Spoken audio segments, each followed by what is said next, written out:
Pemirsa apa kabar? Mari kita ikuti Warta Berita PTS tanggal 8 Juli.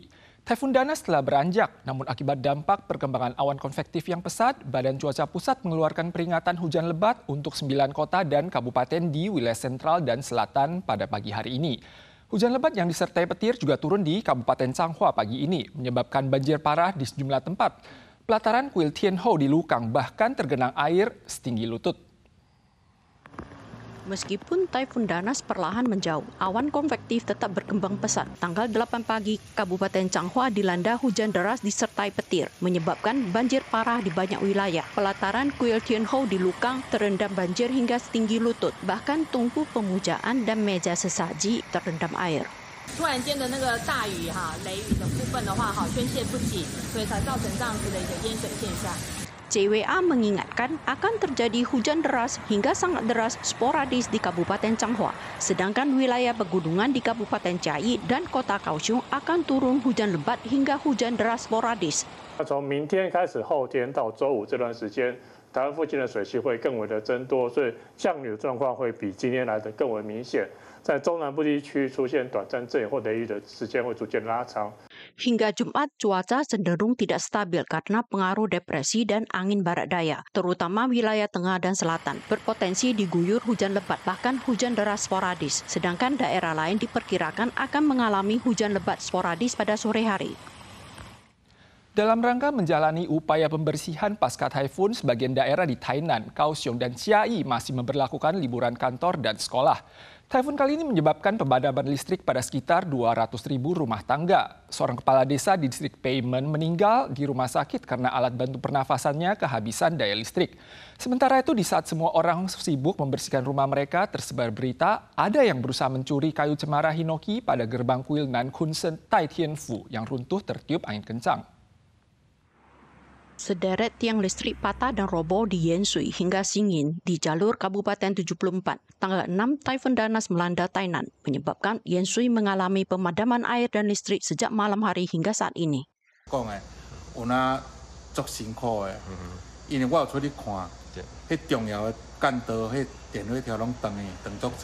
Jumlah rumah yang mengalami pemadaman listrik di Tainan sempat melampaui 190.000. Hingga tanggal 8 pagi, masih ada lebih dari 40.000 rumah yang listriknya padam. Tim damkar setempat menyediakan genset kepada warga. Namun di Peimen, listrik padam di rumah seorang lurah menyebabkan alat bantu pernafasan tidak berfungsi. Ia dilarikan ke rumah sakit, namun akhirnya meninggal dunia. Gerbang kuil Nan Kunsen Tai Tien Fu yang terbuat dari cemara hinoki roboh karena angin kencang. Pihak kuil menyatakan setiap batang kayu cemara bernilai 4 hingga 5 juta dolar Taiwan. Namun saat mereka sibuk membersihkan lingkungan, ada orang yang malah berniat mencuri kayu tersebut. Buah pomelo yang belum sempat matang sudah rontok dan berserakan di tanah, bahkan sebagian terendam air.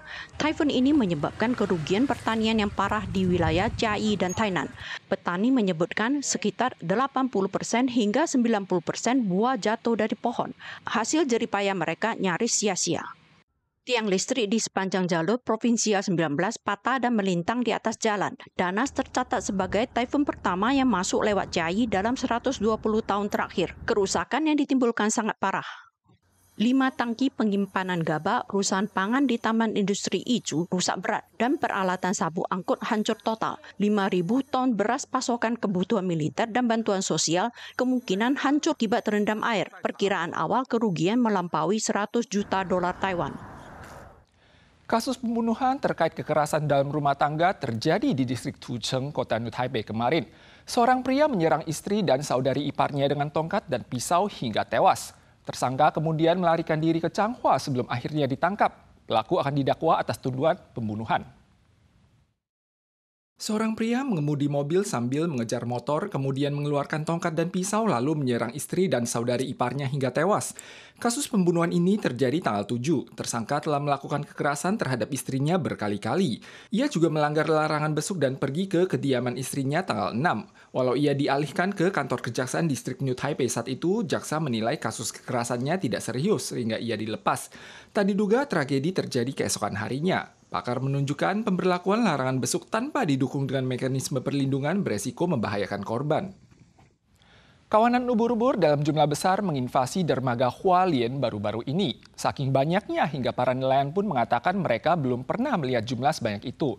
Pakar menilai bahwa hal ini mungkin berkaitan dengan suhu tinggi. Pengamatan lebih lanjut akan dilakukan untuk memastikan apakah kehadiran ubur-ubur ini akan turut menarik hewan pemangsa ubur-ubur ke dalam area dermaga.